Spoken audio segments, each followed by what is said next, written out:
So this is going to be a response video to EZnix video. He did a review of the new Farron OS, I believe it was, and I'm gonna go ahead and apologize up front, guys, for the mess back here in my quarantine. Look, this is just been locked down for close to a month here, so this is what it is. But getting all that out of the way, and for some reason my camera is not wanting to focus. I haven't actually made a video in months, I guess. Um, but anyway, with that out of the way, I took issue with the video. Let me go ahead and get some things straight first. I love Esnix's videos. Pretty much everything he turns out. It's a great video. I have no problems with most of what he puts out there. I love watching his content. I subscribed, I guess, about a year ago to his channel.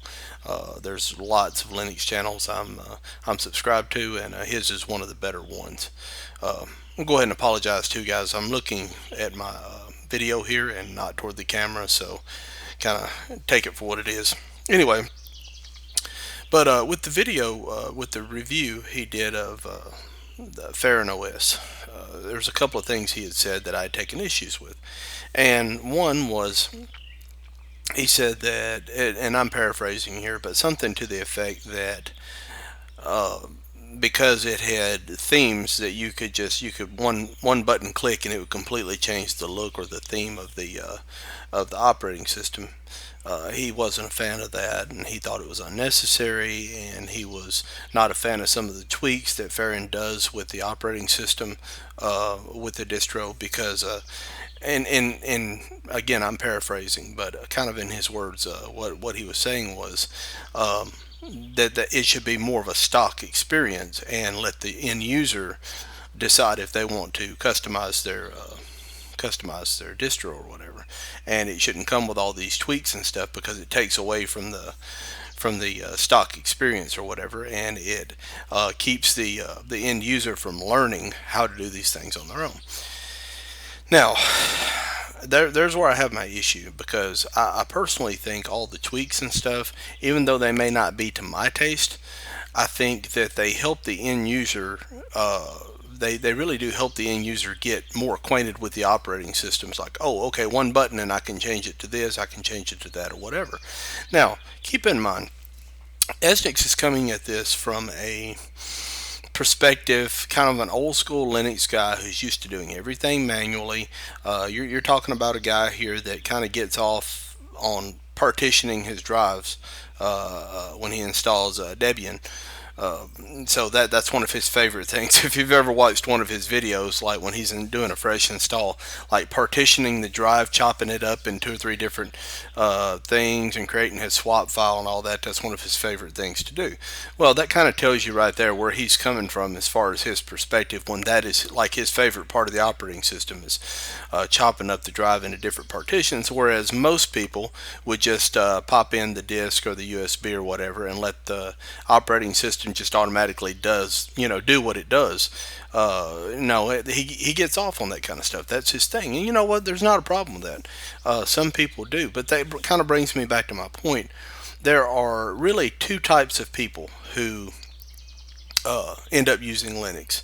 There are the uber geeks who for whatever reason, they're sick of Windows. They don't want to go to a Mac for whatever reason, be it not liking Apple as a company or not liking the operating system or whatever. They don't like Mac and they don't want to use Windows anymore, and they decide to go to Linux. And that's kind of the camp I fell into for the longest, but I'll come back to that. Then you have your other side. Those are the people that they have a 3, 4, 5 year old laptop with mediocre specs, and it will not run Windows 10, at least not well. And you get this computer in. They just need to do simple stuff online. They need to get on Facebook. They need to send and receive email, take notes, whatever. They just need a computer for basic tasks, and they bring it to a person like me, and I'm like, hey, I'll hook you up with something you can do all everything you need to do, and you don't have to pay for Windows, and you'll be good to go. And I install Linux Mint on it or something like that, Linux Lite, whatever, and they're good to go. It does everything they need it to do. They're not out having to buy Windows, and they don't have to put up with all the garbage with that. So those are really the two types of people. You have your complete noobs, and you have your uber geeks over here, right? Um, the average person doesn't run Linux. Okay, you're in between guy. You're semi power user that works with Windows or Mac or whatever, and your professional stuff like that. Most of those people, they don't run Linux. They run OS 10, or sorry, Mac OS, and they do that because that's what they edit their videos on. That's what they get their work done with. Or they run Windows because they're running some kind of proprietary Windows only software, or they like to play video games. And I'm not saying you can't game in Linux, but let's face it, if you're a gamer, Windows is your thing, right? So you have those people are the people in the middle. That's like your 90% right there. And the people that are running Linux, they're divided into the two camps, the uber geeks and the noobs. Okay, so it's very easy for a uber geek to sit back and say, oh, these people need to learn Linux. These people need to, when they switch over to Linux, they need to learn how to go in and do this, this, and this with the operating system. And my counter to that was I gave the example in the comment section about driving a car. Uh, do you need to know how to work on a car to drive a car to and from work? Should one have to learn how to work on their car in order to be able to drive it? Well, I think the obvious answer to that is no. Well, yeah, but there's some people out there that think they should. And there's people out there. EZnix came back and he said, well, if they're going to learn how to operate a manual transmission on a car, he gave a manual transmission example. Well, let's use that example. Why would they want to learn how to operate a manual transmission when an automatic transmission exists? Okay, and my car is a automatic transmission. Why? Because I don't want to operate a manual transmission. I have no reason to whatsoever. Why would it can do it itself? Why do I want to? I can be doing any number of things instead of changing gears and hitting the clutch and changing my gears and stuff like that. That's for the enthusiast. The manual transmission vehicle is for an enthusiast, the person who loves the act of driving itself. That's their whole thing. They like the act of driving. It's not so much getting from point A to point B, from point A to point B for those people. It's more of the act of doing the thing that they get off on, right? Kind of like EZnix gets off on the act of partitioning the drive rather than necessarily getting actual work done on the machine. That's not really his. I'm not saying he doesn't do actual work on the machine. I'm sure he does, but that's the part that he enjoys, is being able to go in and manually do things with his system and change things. And for most people, they don't care anything about that. So to say that a person should have to learn something about Linux in order to be able to use the operating system, I don't think they should. I don't think a person should have to learn how to work on something in order to be able to use the thing. Okay, I just don't. And that's one of the things that made, I can't speak so much for Windows, but that's one of the things that made Mac OS so popular. And it is the most successful deviation, or I guess you could say that, from the Unix operating system. Is because they basically took the power of that and brought it into a nice UI where the average person, without knowing how to work on a computer at all, any whatsoever, no idea what to do in a terminal, they could take this operating system and from the very start they could turn out professional class work. And that's what it was considered at the time anyway. The applications were very, very powerful and still are to this day. The operating system is very powerful, still is to this day. And it's because it's so simple to do it, and you don't have to know how to work on the system to be able to do it. I have, but your average person never has to open up a terminal inside Mac OS. Your average person never has to open up a command prompt in Windows. There's people that go through their whole lives not knowing that there is a command prompt there, not knowing that there is a terminal. Okay, that, in my opinion, is when you have reached a whole nother level of success with your operating system. Okay, your idea, EZnix I'm referring to, it seems to be, the person needs to be able to go in and work on their own system in order to be able to use the system. But that's not how most people. That's not how most people see it. They don't care about learning how to work on the operating system. I would wager that most of that second group of people that use Linux, the people, the grandmother, you install it on their system, or the the college student that brings you their old laptop and needs something installed on it. Those people are never going to open up a terminal. They don't want to open up a terminal. They don't care anything about changing the theme on their operating system. Most of these people will never change the default wallpaper. Uh, all they want to do is be able to get stuff done. They want to bring up something that kind of looks like Microsoft Word, be it LibreOffice or OnlyOffice or something along those lines, and they want to be able to take their notes, and they want to be able to open up Simple Note and sync it with their phone or whatever it is that they do. They want to be able to use applications and it work. The tools work the way they think they should work. They don't care anything about opening up a terminal, installing PPAs, and this package manager is better than that package manager, and they don't give a shit about that. They don't. And I understand that you do, and Uber geeks tend to fuss about stuff like that, but your average person just does not care. Now, how does that come back to developing the operating system and it getting better? Well, when you are trying to appeal to your geeks out there, your operating system is going to reflect that in certain ways, and that's going to, in turn, make it less appealing to someone who's not an Uber geek, if that makes sense. I'll give you an example. MX Linux, okay?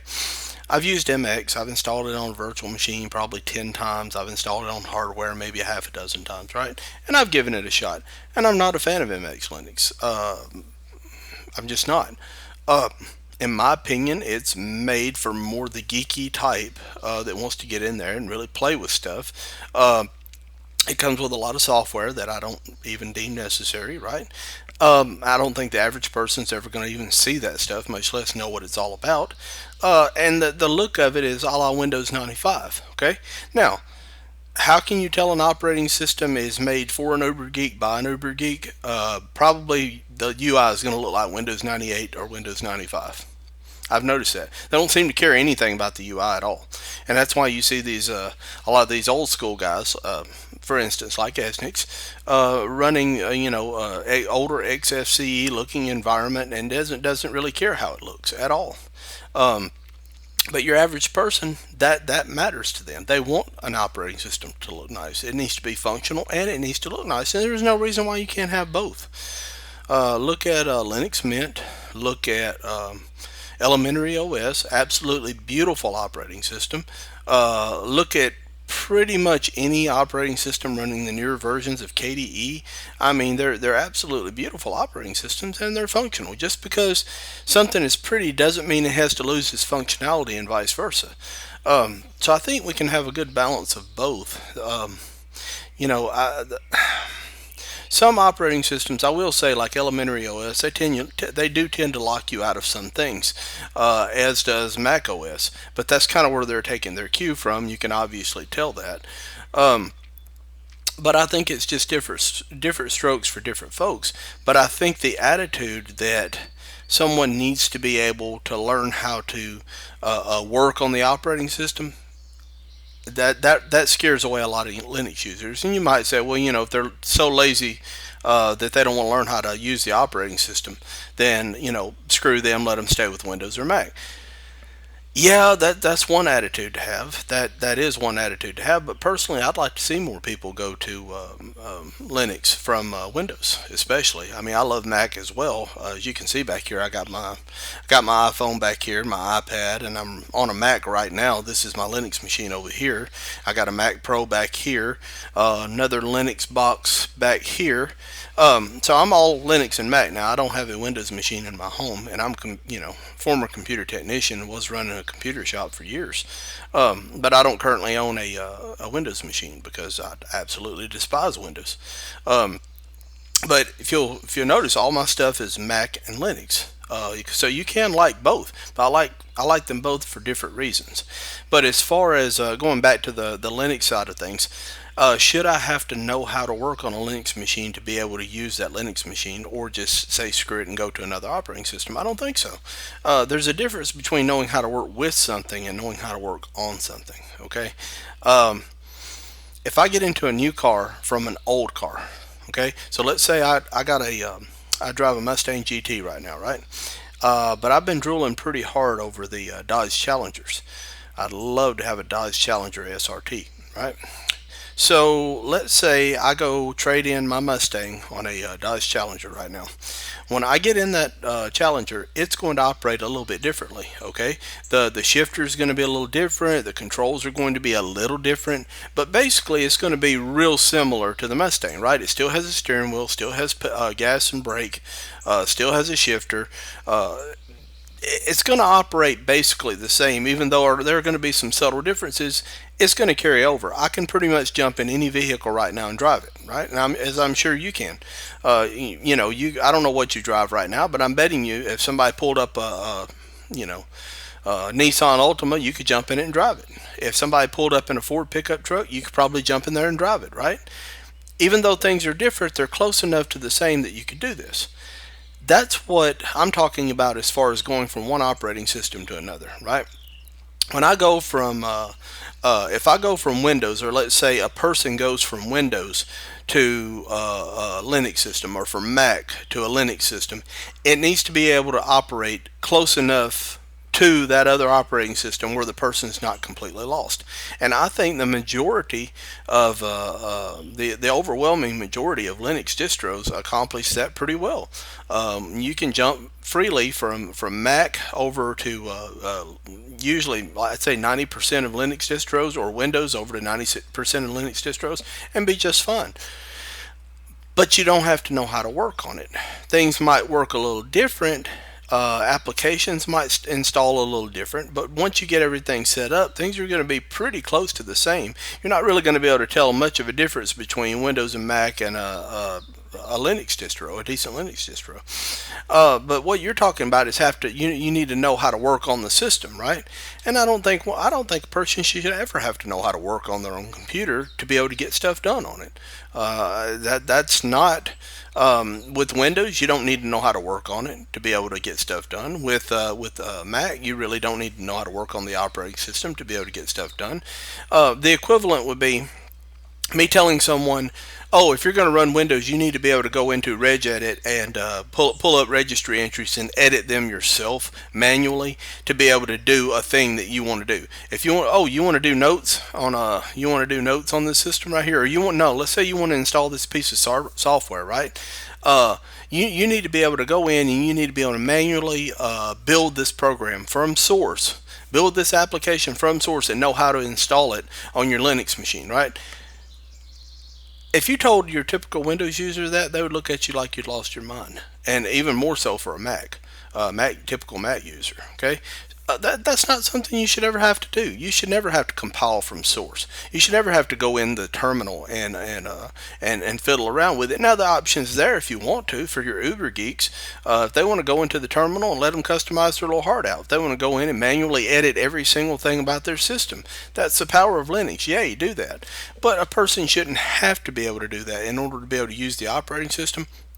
And I think it's a little, I don't want to say condescending, but I think it's a little, it's almost insulting sometimes when I see these videos, like a EZnix video of Farron OS. It's almost insulting to even think that way, in my opinion, that someone should have to be able to manually work on the operating system in order to be able to use the operating system. And the truth of the matter is, you shouldn't. I mean, you should not be able to, or you shouldn't have to. That shouldn't be a prerequisite to using the operating system, in my opinion. I just don't see why you should have to be forced to use a terminal. Let me give you a really good example. Manjaro Linux.